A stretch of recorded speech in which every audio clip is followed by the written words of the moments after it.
welcome everyone, and this is our second CGF second research seminar for this semester. And remember last week we had an econometric orientated paper. But today we have a paper on China, which I believe is very relevant for the moment. And I understand that the topic is related to the global financial crisis, and people probably have heard that China has taken a lot of measures in maintaining the economic the liquidity. So they put a lot of money into the system, and that's why we see here the stimulus. So that's the stimulus immediately after the global financial crisis. And then I understand that created quite a lot of problems. So the consequences people see the real estate market actually grew too fast, so that we saw the bubble actually bursted already a couple of years ago. But this paper is about local government debt. I would say the shadow banking system, and related to that is the local government debt. And I will leave others to the presenter, and the presenter today is our former colleague here at SOAS, University of London, and Finance and Management, Junhong. And Dr. Junhong Yang is now associate professor in Sheffield Management School. And I did not read the details, but in my mind, Junhong has published quite a lot, including Journal of Corporate Finance and Journal of Banking and Finance, and other good journals. And Junhong is specialized in financial economics, corporate finance, and related fintech, etc., etc. So I think we can give the floor to Junhong to start the presentation. As I say, if we have questions, Junhong is very flexible to receive your questions, so that we can have some discussions even in between the presentation. Junhong, and welcome your co-author, Fei Yu. So Junhong, the floor is yours. Thank you so much for the very nice introduction. It's always very glad to be coming back to SOAS. I've been working here for a couple of years before I came back to Sheffield. And also I think it's thank you so much, Professor Bohr, try to talk about this paper. I think you are the expert in this area, so I think at the end of this seminar, I think I can receive some comments. So I think we're still on the developing this paper, so any comment will be welcome. And we are quite flexible. I think in terms of the presenting this paper, you can ask the questions during the seminar or after my presentation. So flexible any time, as long as you have any issues or any comment or feedback. Okay. And I think as Professor Bohr introduced, I think this about the stimulus, 4 trillion stimulus program was introduced response to financial crisis, okay, and also linked to some very interesting feature in the current Chinese climate.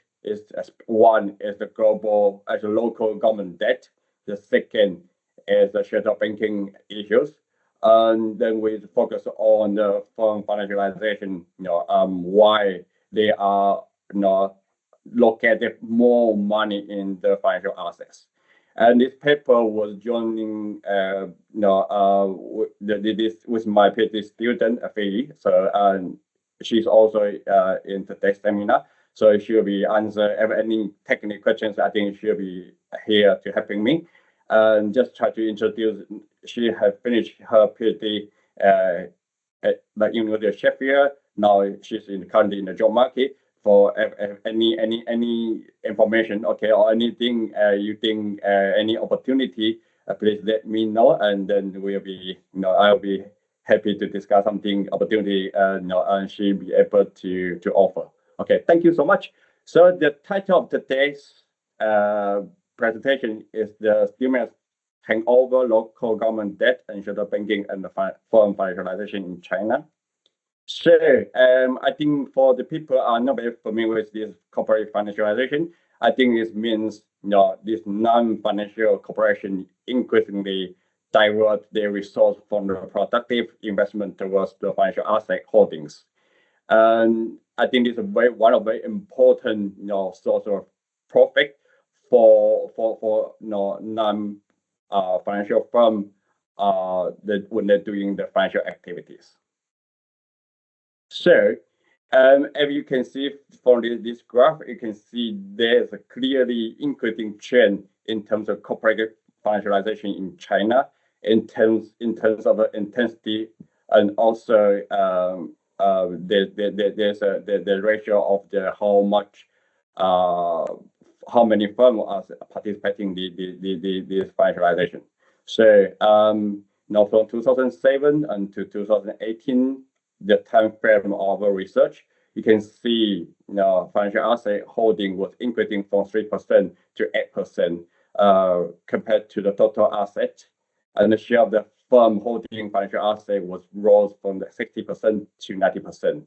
Okay, most of the striking evidence from here is you can see actually they're picking up this trend after the 2013. Okay, so.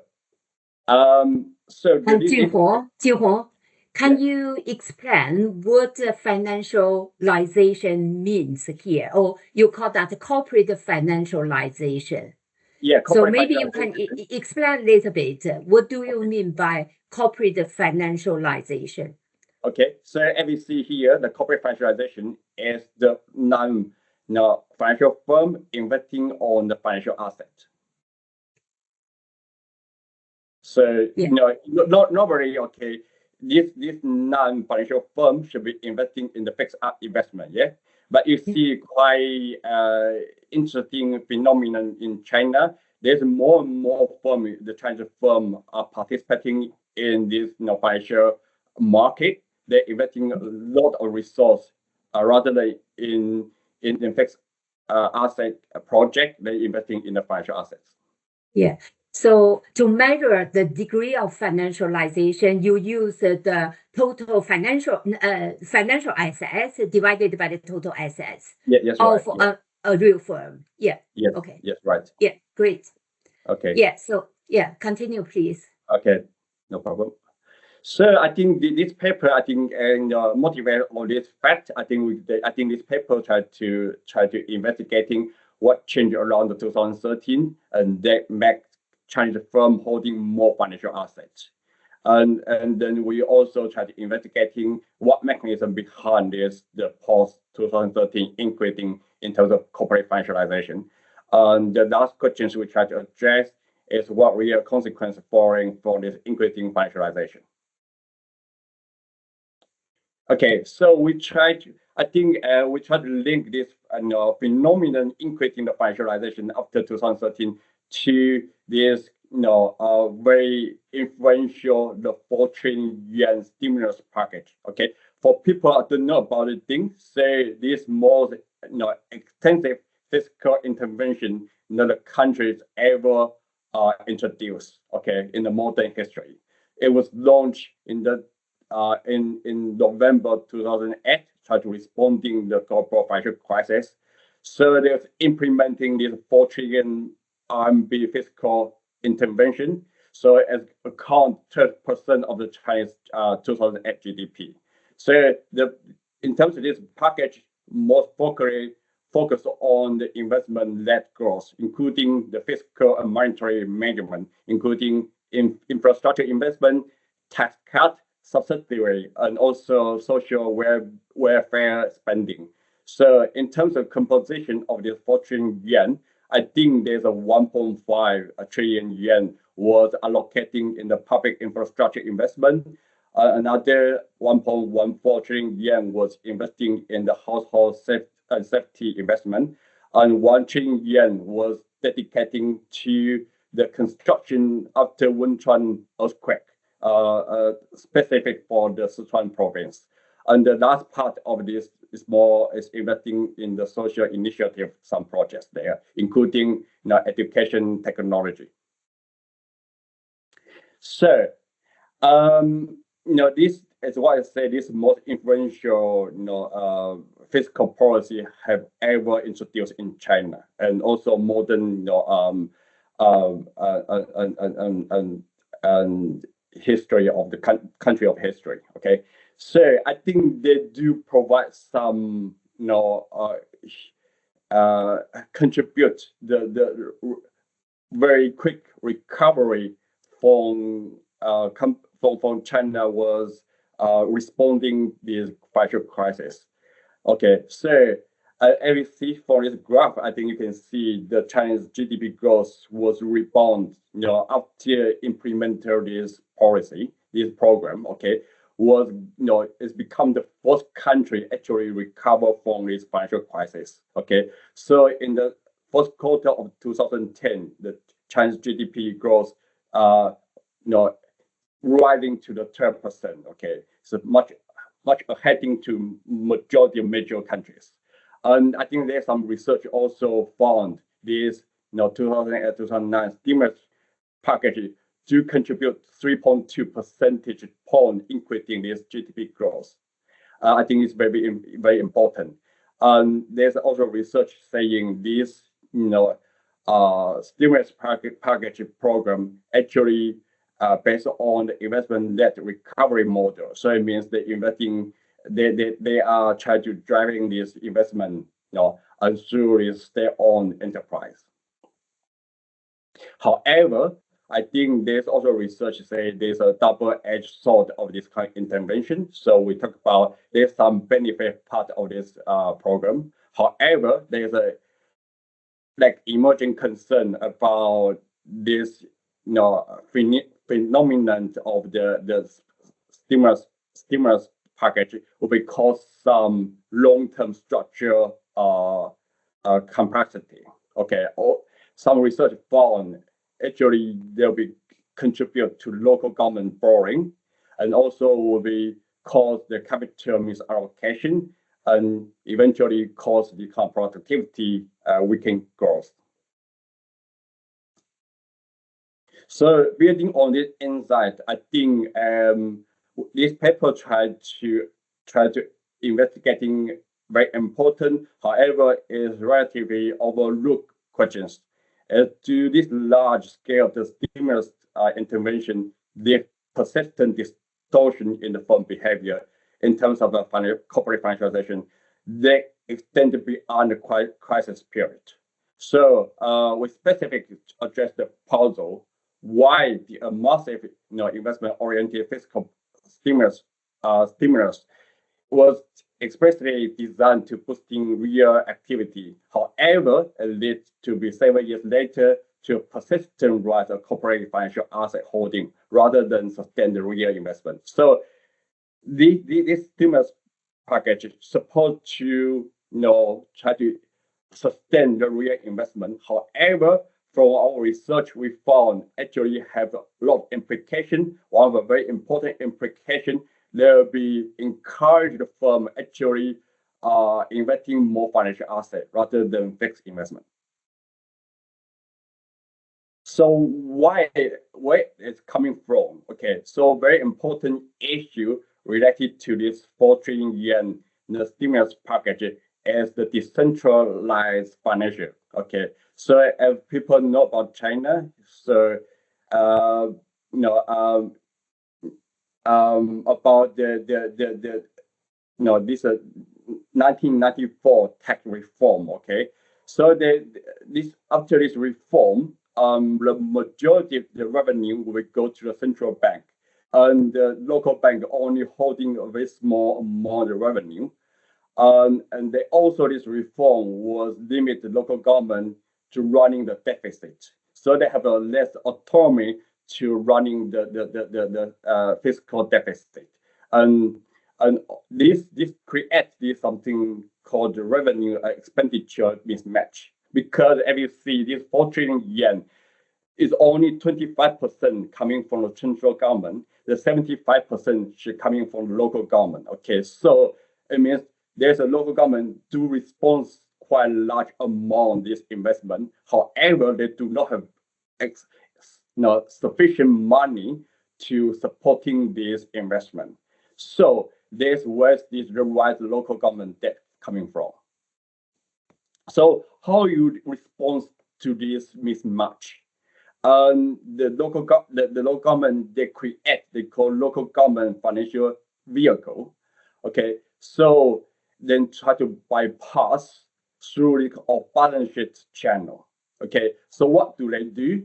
Say this local government financial vehicle channel allowing the government to bypass the band of the fiscal deficit by moving the debt of this officially government balance sheet. Okay. And what they do, they transfer the land, the asset to this company and using this as a collateral to borrow money from bank, and then using this money to investing in the infrastructure projects. Okay, so for this way they try to bypass this this fiscal deficit constraint. However, I think in the 2000 we talk about 2008 2009, this expansion fiscal policy and monetary policy, and follow up by this more tightened monetary policy, because in the 2010 the government have a worry about the huge kind of credit-driven expansion can cause overheating in terms of the investment and speculation investment, especially speculation investment. Okay, so in the 2010 they tried to reverse this policy and introduce more tightening monetary policy. The evidence you can see in the 2009, the new bank loan is about 27, and the 2010 they are dramatically reducing to the 19. So this caused a problem. Okay, so remember in the 2009, okay, this company, this local government financial vehicle was borrow a lot of money from a bank. Okay, so this loan normally come due in 3 to 5 years, typical 4 years time. Okay, so they need to renew this loan. Okay, however, the problem is when they're investing this investment led this project, this huge project is more about the motorway, airport, grids. I think this not able to generate cash for decades. So there be this project for 30, 40 years. Okay, so there's a maturity mismatch. Project running for 30 years, but loan maturity only 3 to 5 years. So once the government introduced this tightening monetary policy, this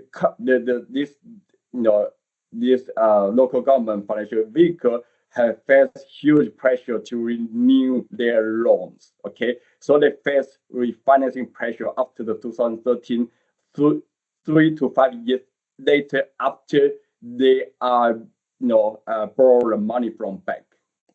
So this we call hangover effect. So the impact on the stimulus package on the firm, particularly for this bank loan, is maturity actually after 2013. Okay, so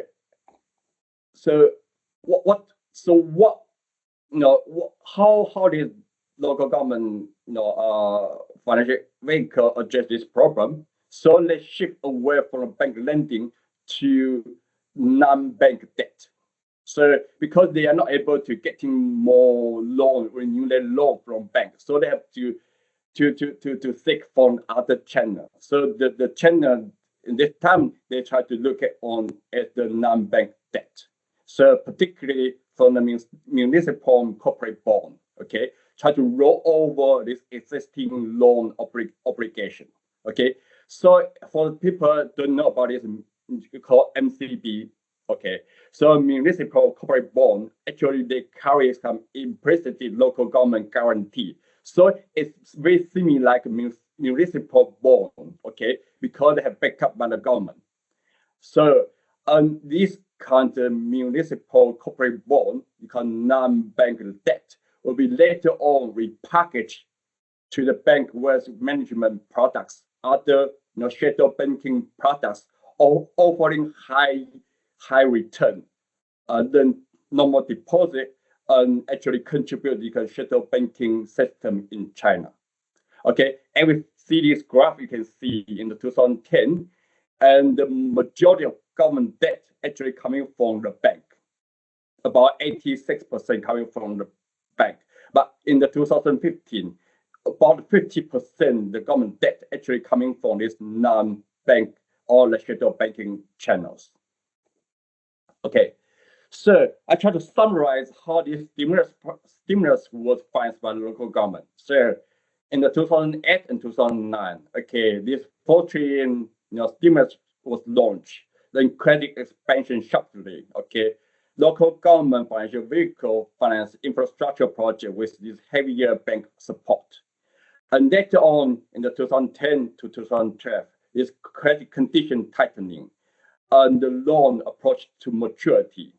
And local government, facing financial pressure and over the financial pressure.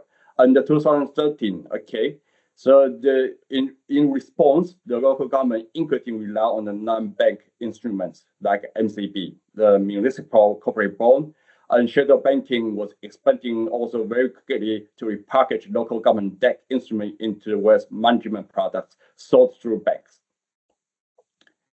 So, Junhong, so I think you may go further explaining more about this, but I have a question on the non-banking debt. So, can you explain a little bit more about who are those providers or creditors or shadow banking institutions, or who provide those non-banking debt to local government? So that's So like non-banking debt, earlier they go to banks to borrow money, yeah. So later on, they issuing this municipal corporate bond. So they issuing from the financial market, okay. So so they are issuing, then the bank will repackage this, like the product they're selling to investor and to the firm. So sorry, you are muted.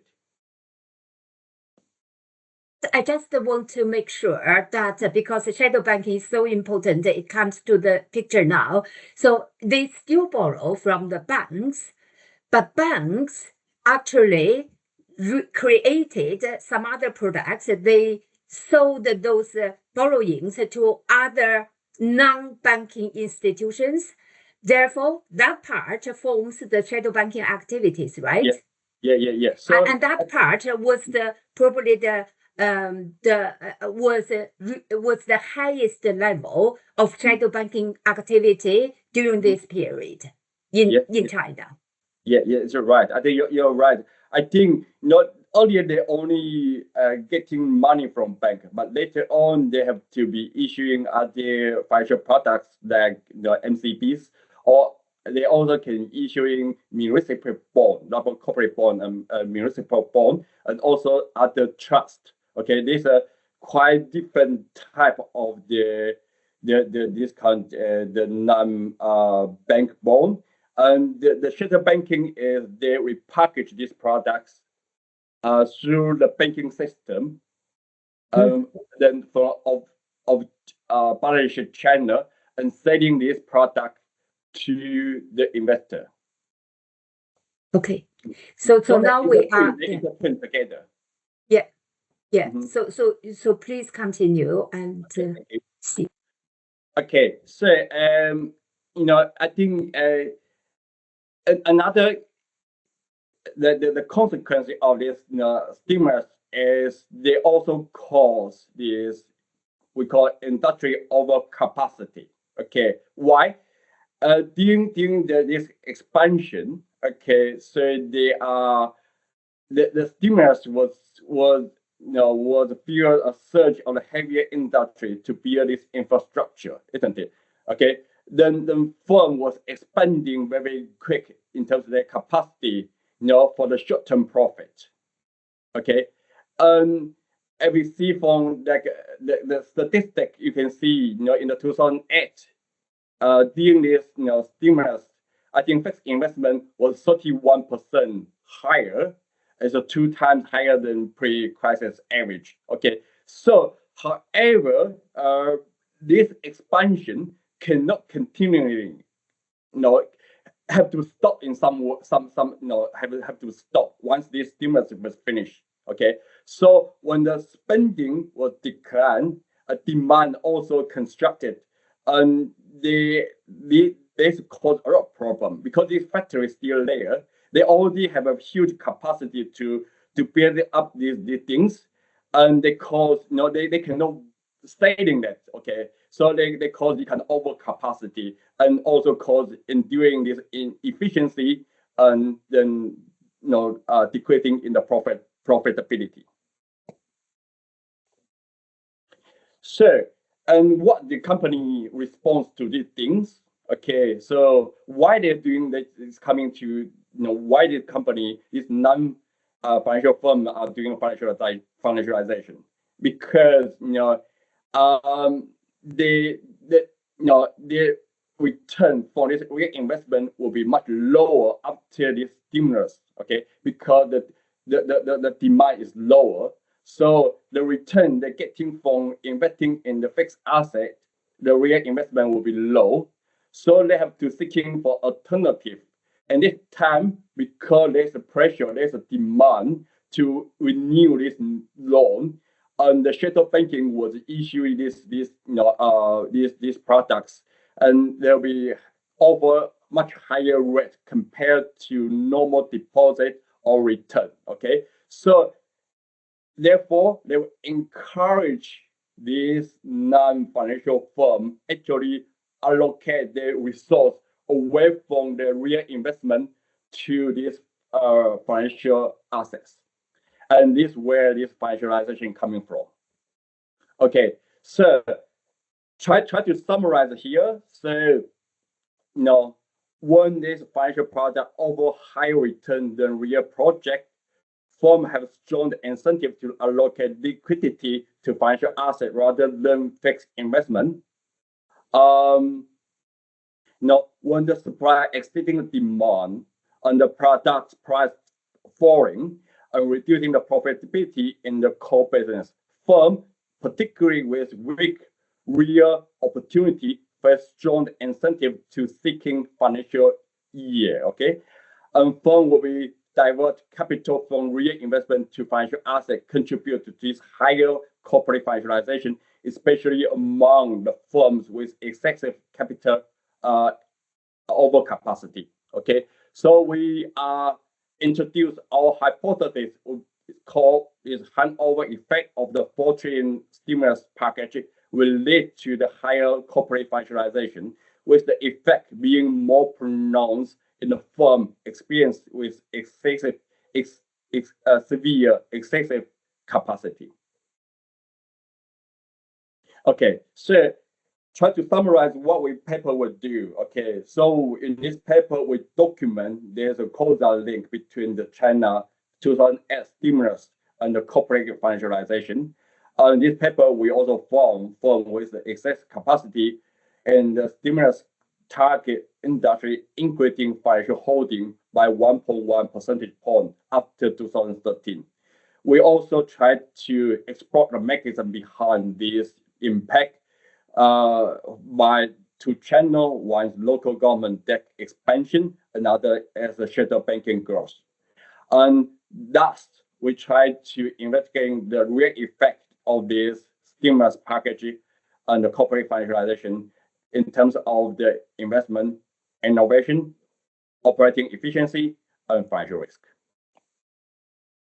So the contribution of this paper, I think, is the first paper try to provide firm level evidence on the stimulus-induced financialization, try to identify this policy-driven origin of the financialization, and we try to identify the causal mechanism about this relationship. We try to document the real economic cost, in terms of behavior distortion and also the negative consequences associated with financialization.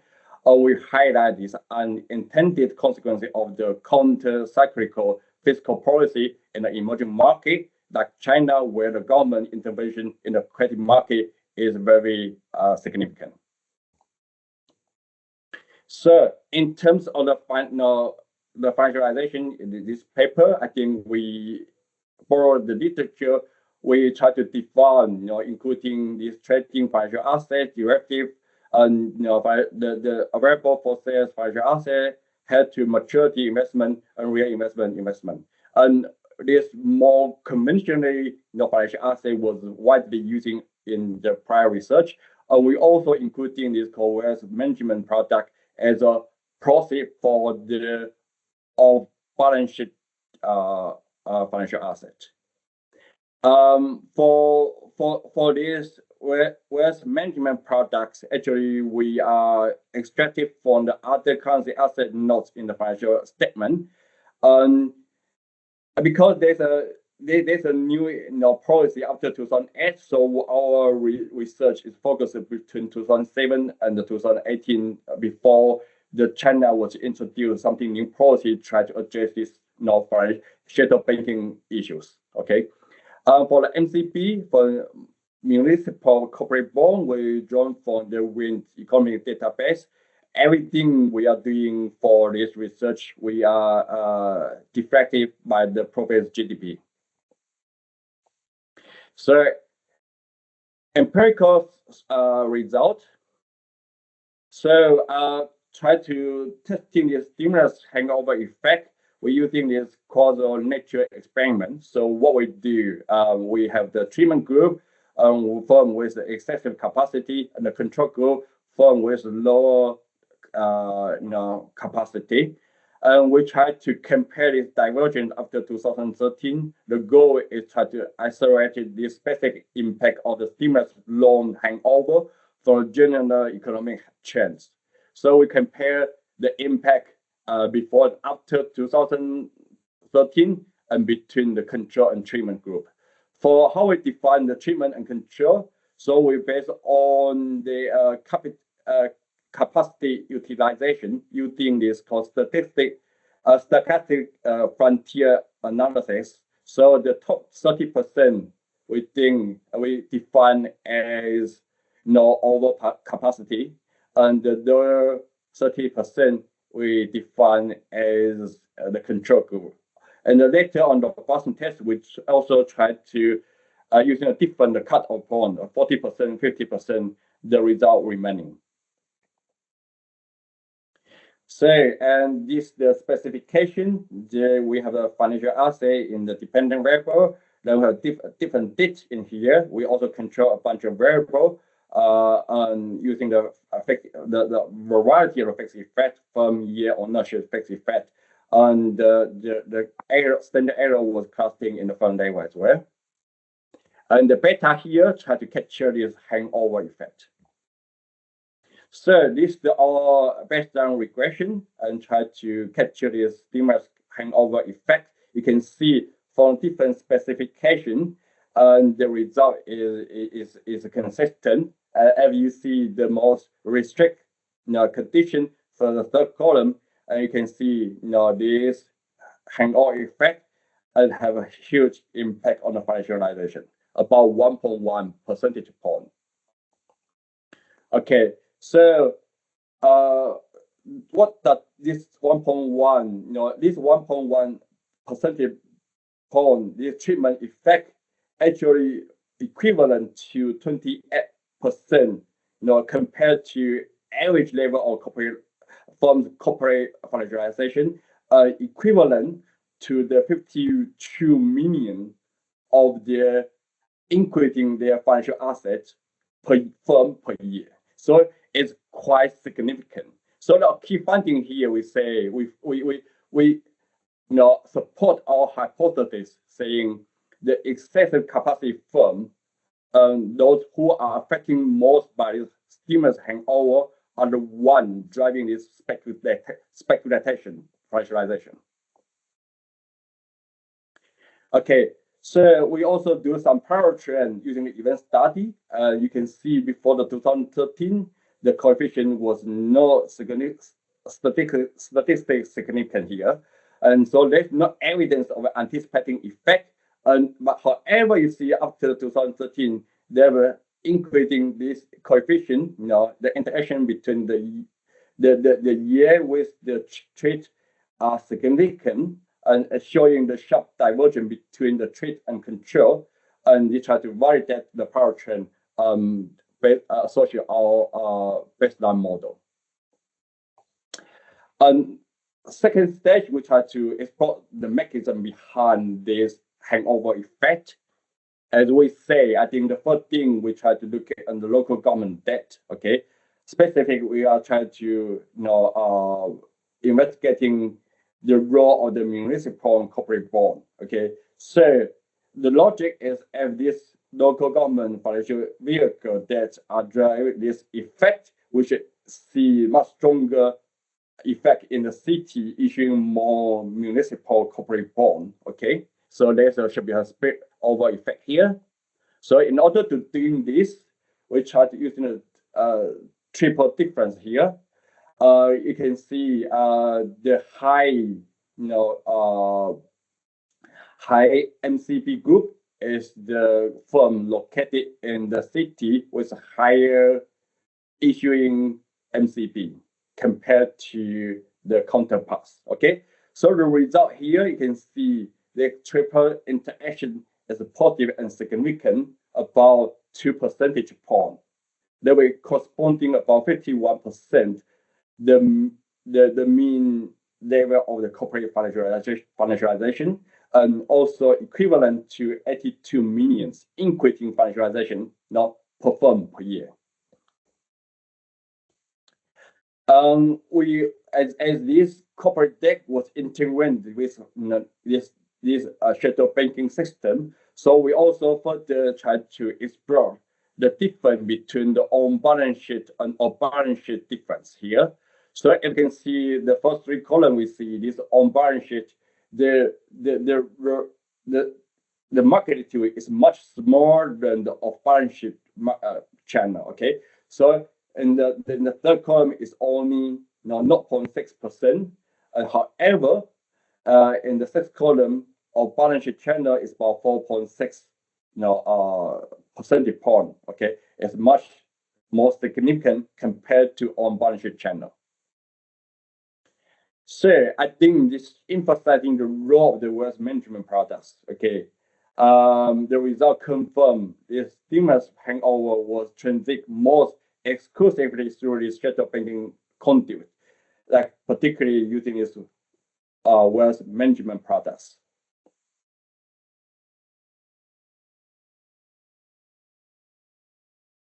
Okay, so to summarize the mechanism here, so you can see this local government financial vehicle loan began to mature before the 2013 because the regulatory credit tightening, they're not able to getting more loan from bank.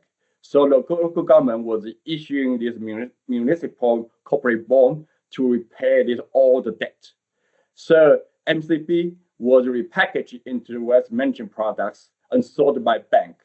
And because it's high yield, and this similar like a quasi bank instrument was brought to the market, and this not financial firm was participating through acting like a bank.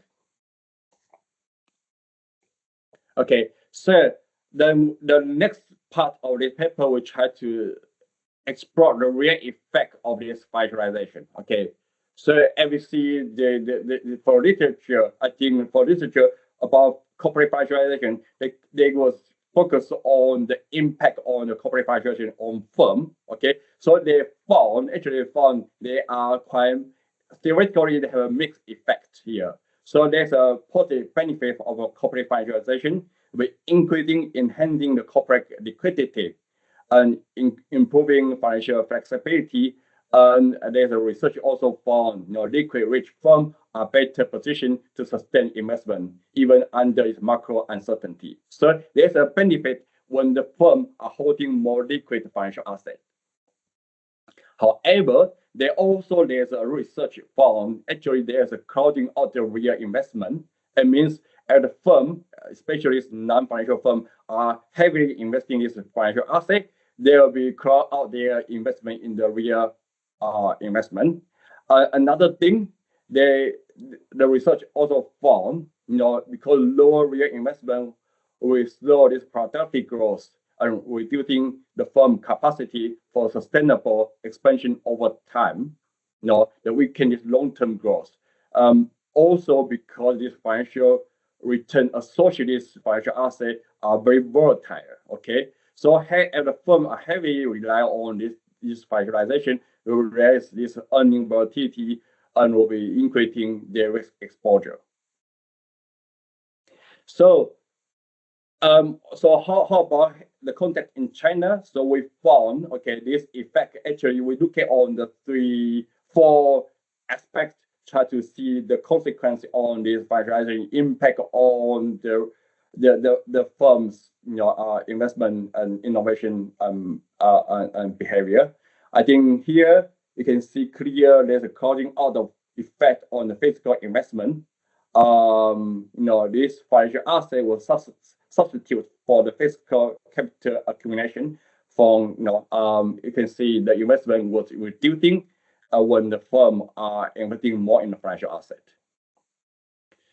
How about the innovation? So we see there are about 12 to 13% percentage point decreasing the invention patent application for this firm associated with higher capacity. Okay, so I mean this kind of short-term arbitrage erode long-term R&D incentive here.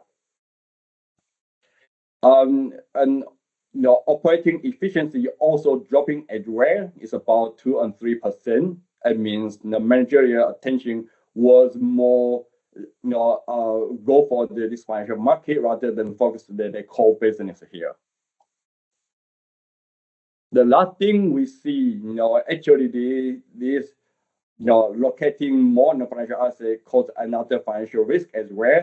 So reflecting on this earning volatility and also we're increasing the bankruptcy debt. So the summary here, so this 4 trillion stimulus was tried to save economy, try to respond to this crisis. However, they create this maturity mismatch. Okay, so local government financial vehicle was issued MCBs to repay off these maturing loans, and the bank was packing this MCB into high yield products.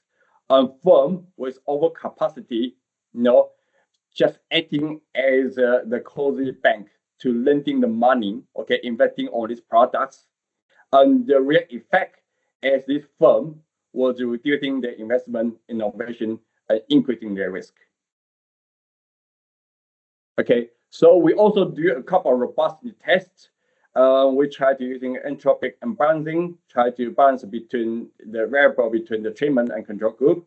We also introduce much more restrict fixed effect. We're also using a different alternative measure in terms of financialization, then capital utilization, different cut-off for the treatment and control group, and also excluding this confounding effect like Sichuan, because as I mentioned, there's 1 trillion yuan was allocated on the Sichuan province only, which are removing some of the big city effect. So the results still robust. Okay, conclusion. Okay, I'll try to summarize. I think now I think probably summarize what this paper is doing. As China, the 2008 stimulus create this hangover effect on the corporate behavior. The firm with excess capacity increasing financialization about 1.1 percentage point. is about 52 million yuan per firm per year. The mechanism is associated with the local government debt increasing and the shadow banking. And this encourages firms are doing more financialization. And there's a real effect with coming with the cost, reducing the investment, innovation, and reducing efficiency and increasing the financial risk. The policy implication, I think, clearly you see there's a causing effect. They also, this opaque risk migrant, okay, by holding this off balance sheet, shadow banking product, this non-financial firm are more deeply exposed to this the local government debt and the shadow banking system. Okay, so for a regulatory point of view, I think this is something need to provide somehow more regulation, try to avoid this complexity in terms of shadow banking with the non-financial firms. So we propose some advice. So for in terms of policy implication, I think in the future this kind of stimulus package need to be have taking long-term incentive into mind. So otherwise, this short run, the kind of package can induce more long runs the shift in the firm behavior will undermine the real sector's investment over time. I think also need to more strengthen oversight the shadow banking instrument. Okay, especially this shadow banking product was explicitly backed up by the government debt, government. So we're amplifying distortion as local government debt rising.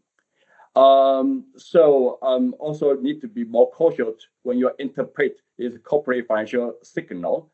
So when the firm, especially as a non-financial firm, holding higher financial assets, maybe reflecting their strategically retreat from their weak core operation rather than the diversification. Okay, especially under the kind of policy-driven credit expansion.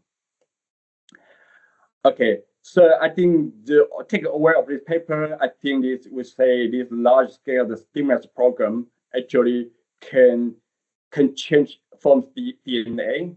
So instead to encourage they are doing more investment, actually they discourage they're doing investment, and they are actually try to do more financialization. Okay, so this macro intervention must count shadow banking system, in terms of future design,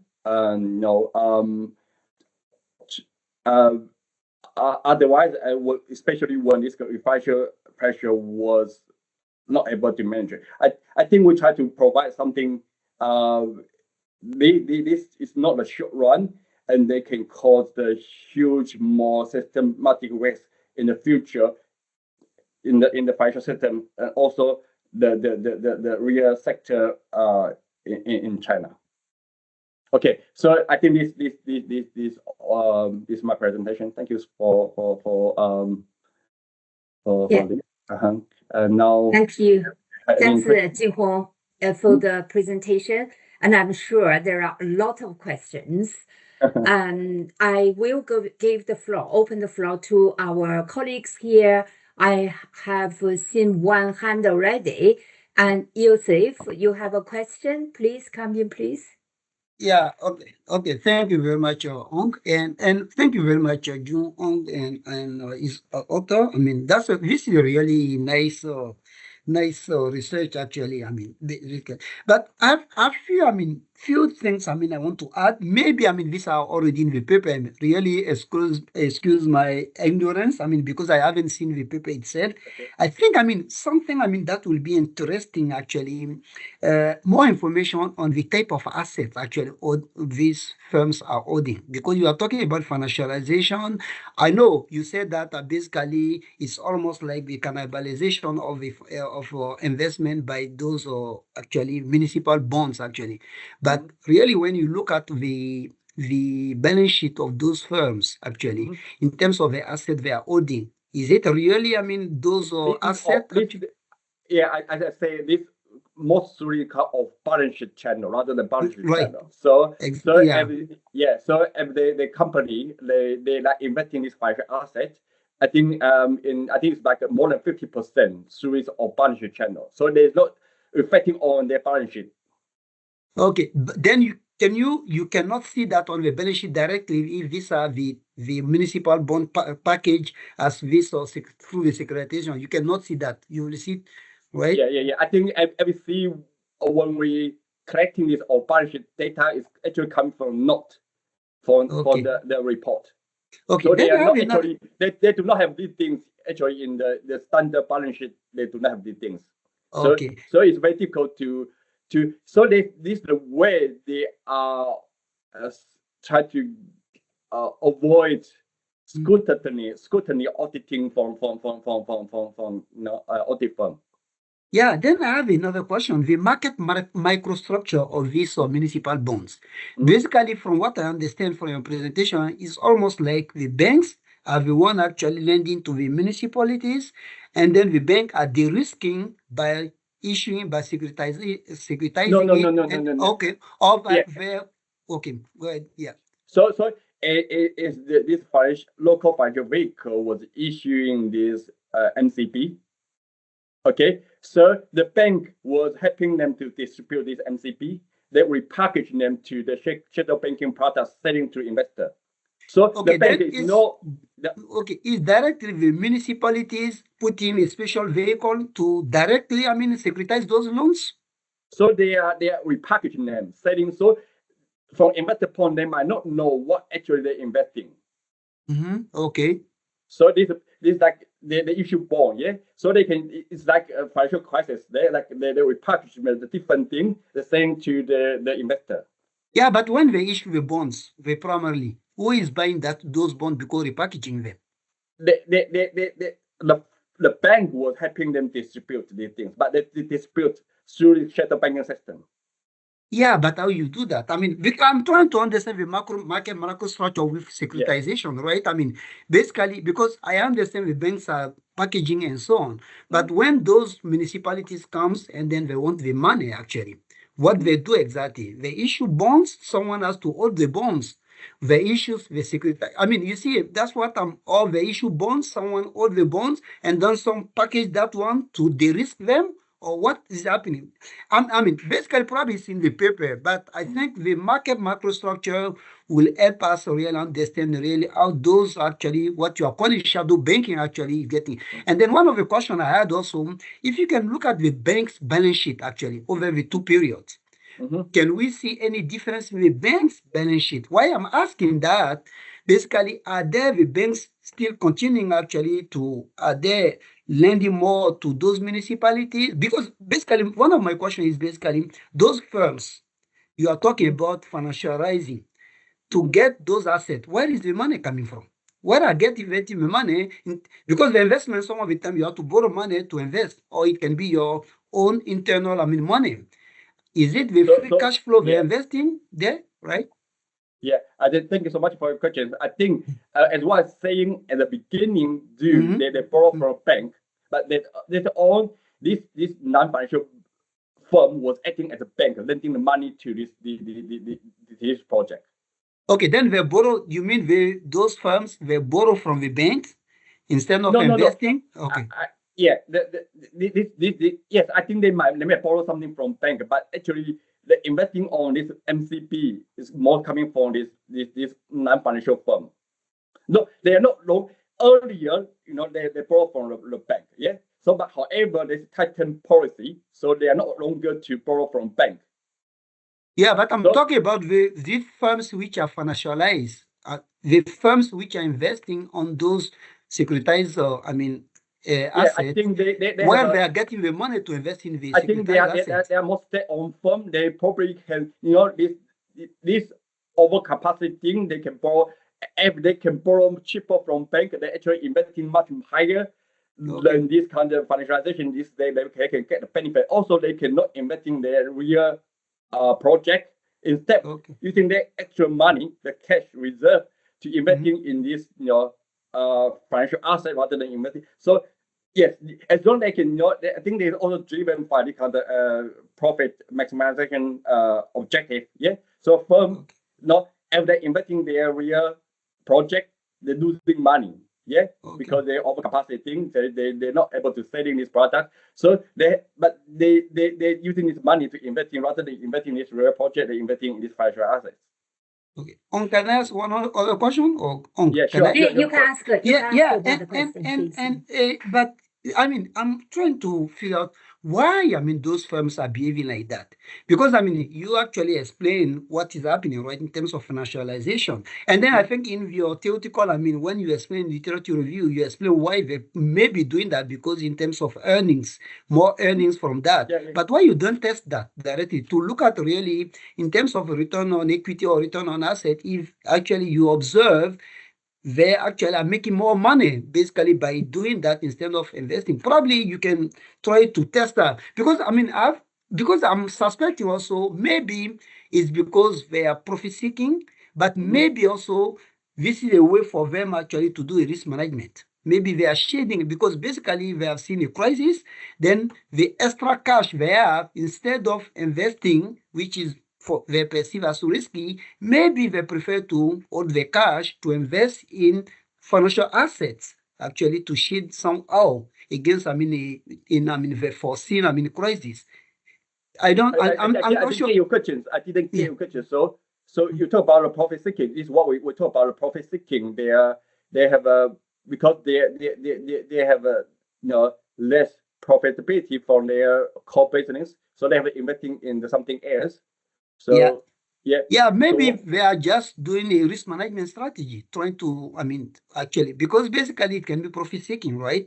They can do it because they are getting more money from this new asset instead of investing. But it can be also because they know there have been crisis, then to shield against new crisis or future crises, instead of investing, they prefer actually to hold financial assets, actually. Yeah, I think you're right, but I think we're also taking the real effect. We see this financial risk is actually increasing. When they are doing this financialization, the financial risk actually is not increasing, it's not decreasing. So probably, I think it's more about from a company point of view, they probably this short-term profit. So, but they will sacrifice long-term growth. Okay. So I thank you very much, Joseph, and thanks to Junhong for your answers, for your discussion. I did not see another hand, so I raised my hand.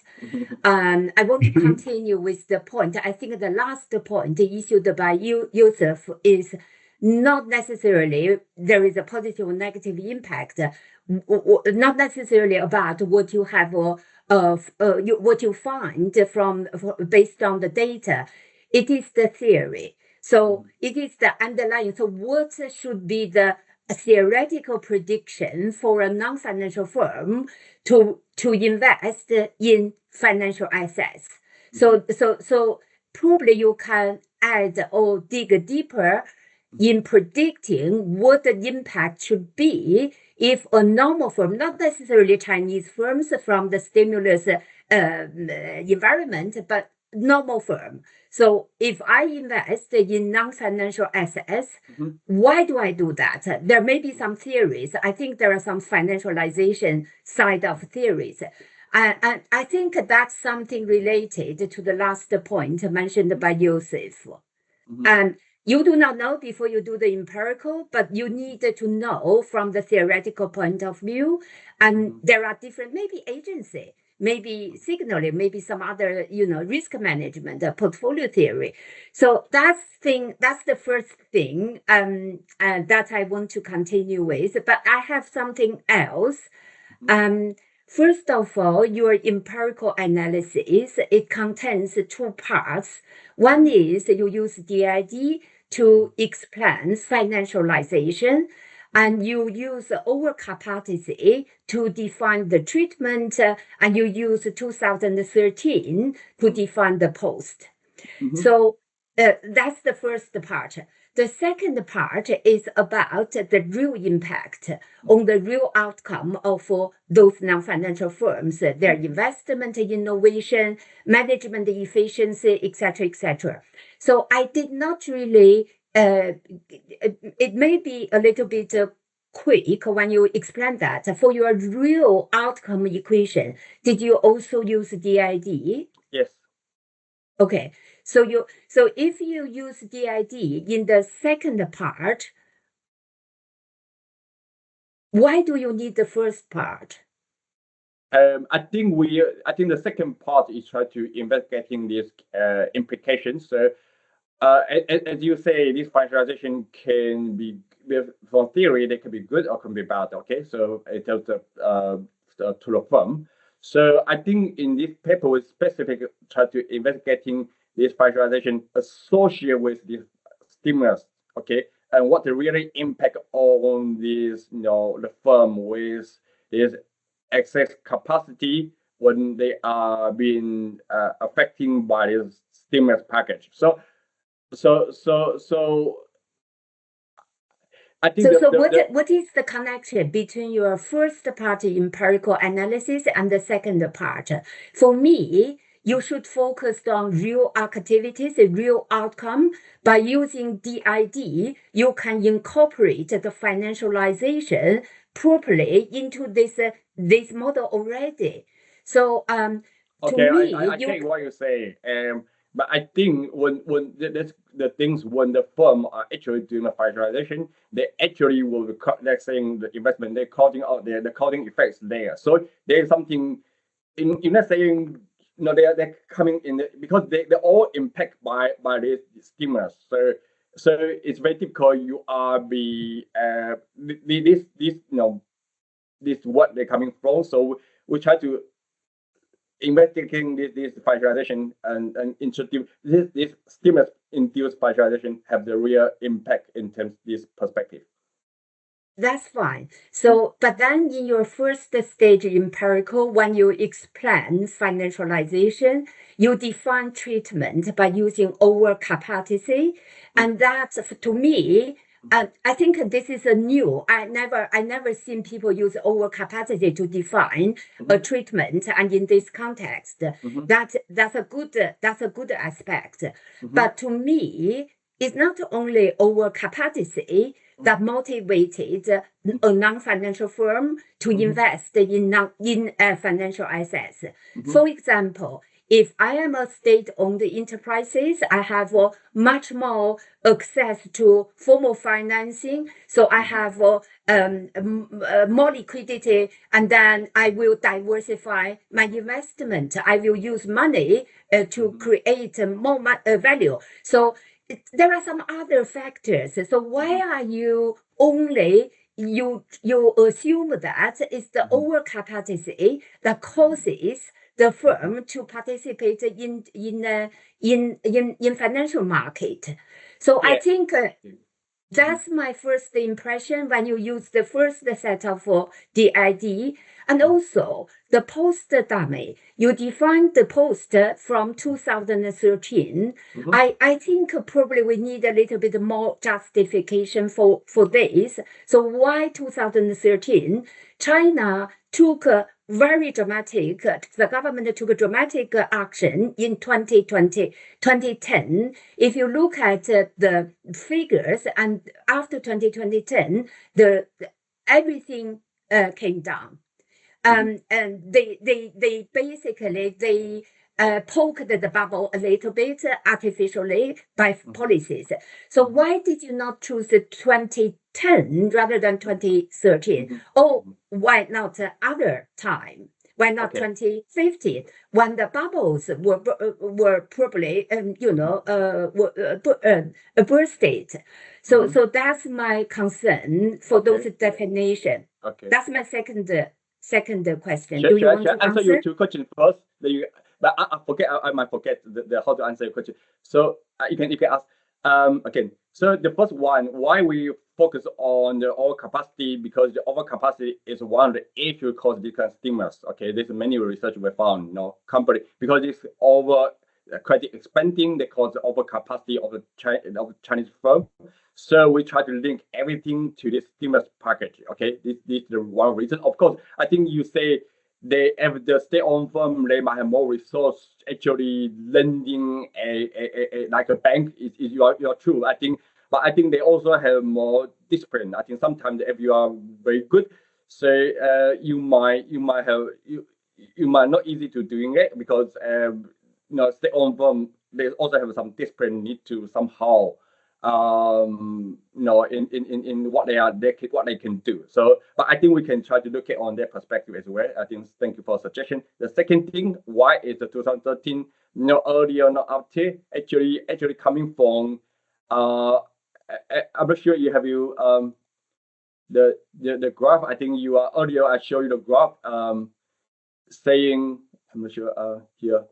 So this graph, I think actually explain themselves. I think from 2013 they start to pick up. I think another reason is I think we talk about the loan maturity. So I think they borrow money in the 2009. Okay, so in the Chinese bank loan is about 3 to 5 years to mature.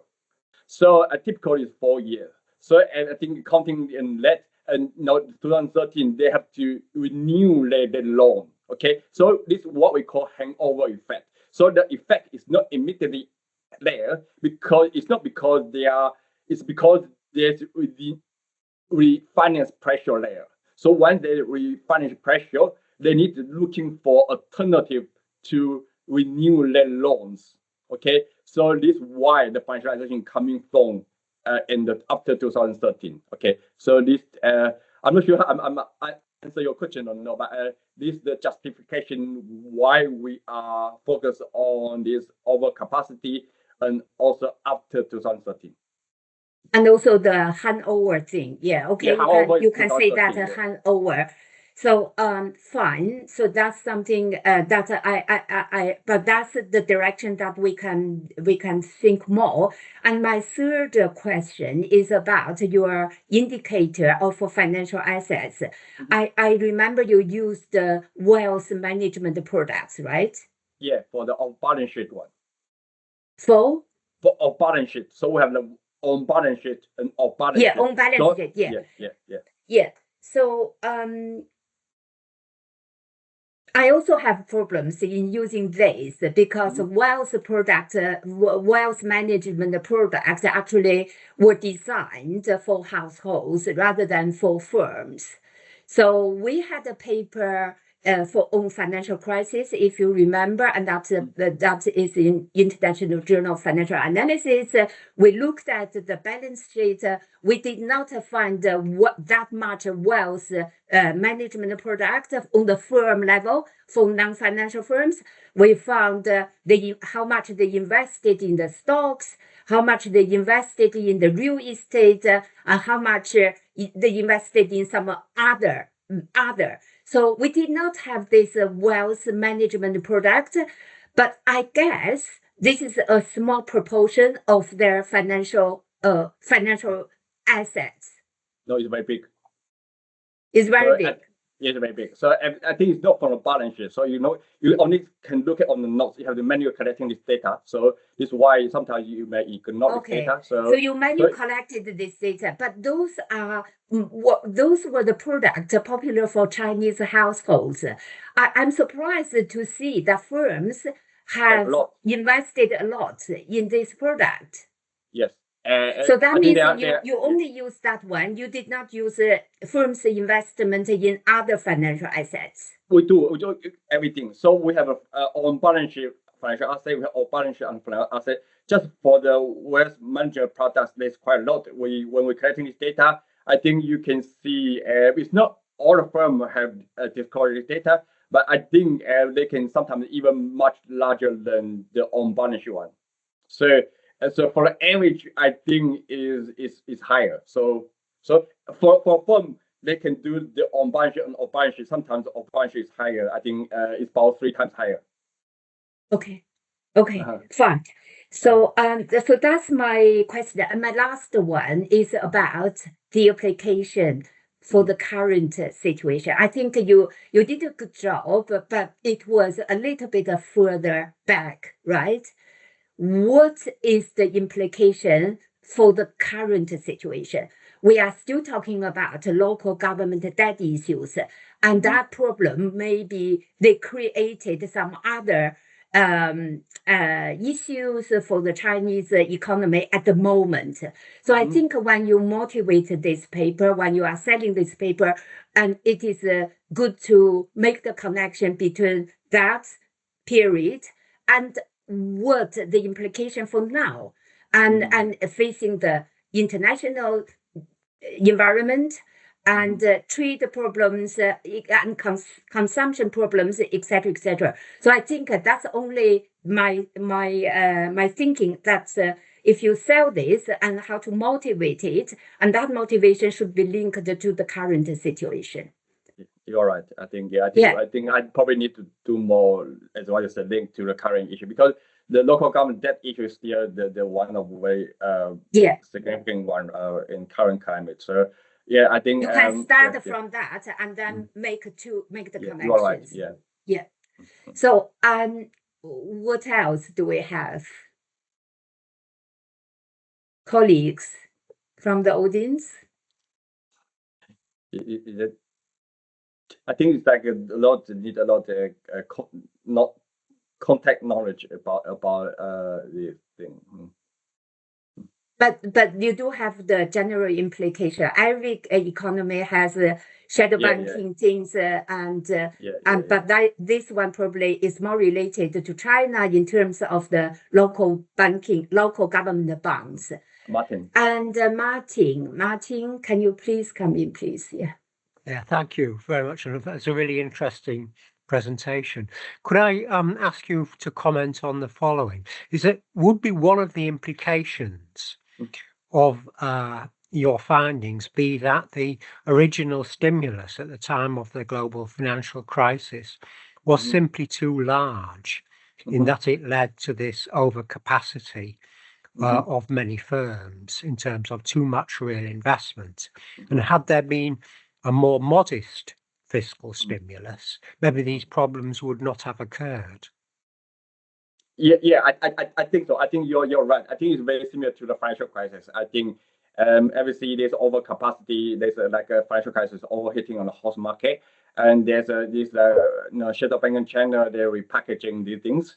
And also the financial crisis was also these kind of different financial products, compact the situation. It's very difficult to see how the financial risk exposure on these things. I think same in China right now. So this shadow banking system to compact this kind of complexity, and because everything go from on balance sheet to off balance sheet. Okay, so they find a way to mitigating this scrutiny from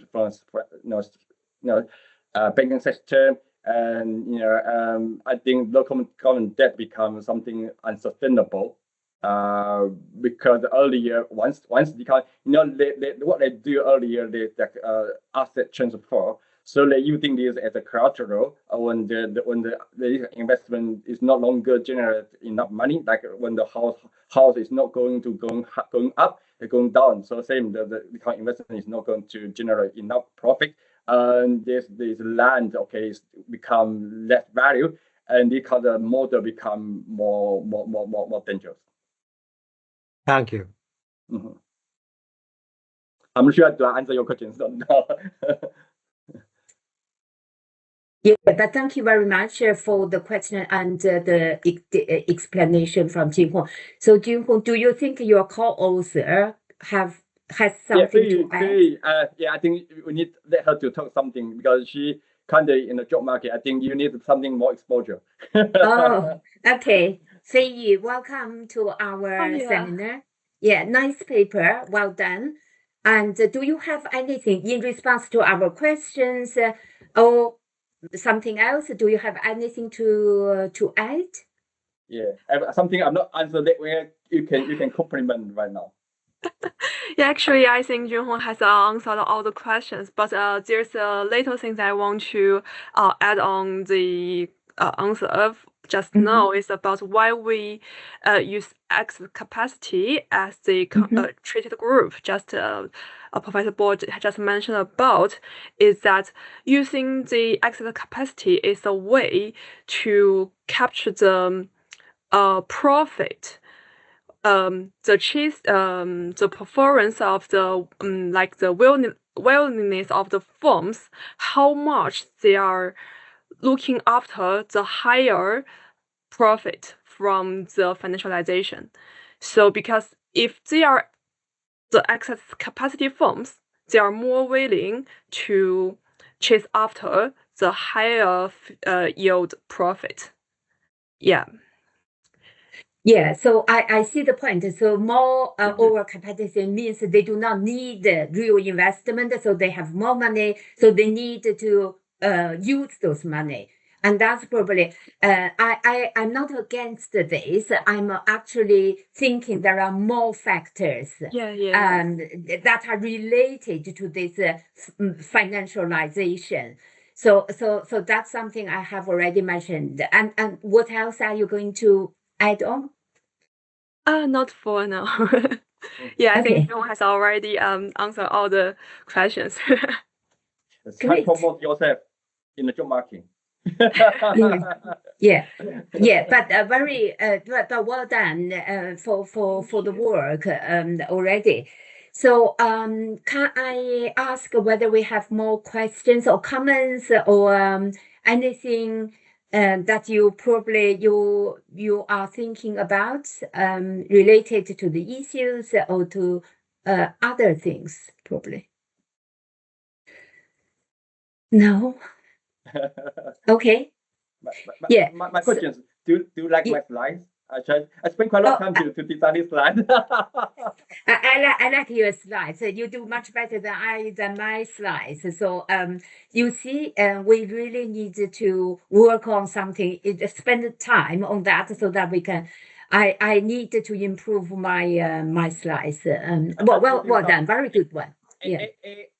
I think no, a lot like PPT is not just using. I think you can now using many tools to generate very nice pictures. So I try to implement these something tools and generate more pictures for the slides. Yeah, very good. Yeah, looks very good. Okay, great. I think we had a very constructive discussion. And if there's no more question, probably we can now close the session so that we can have time to do other things for the rest of today. Okay, thank you very much, everybody, for coming. Junhong, do you have one sentence or two? Okay, thank you so much for inviting me for this seminar. It's always like very strong feeling when every time I come back to home. No. Yes, of course. Yeah, it's always to have you back, and we continue to do so. Yeah. Okay, thank you, everybody, and wish you a good evening today, and keep in touch. Thank you. Bye. Bye.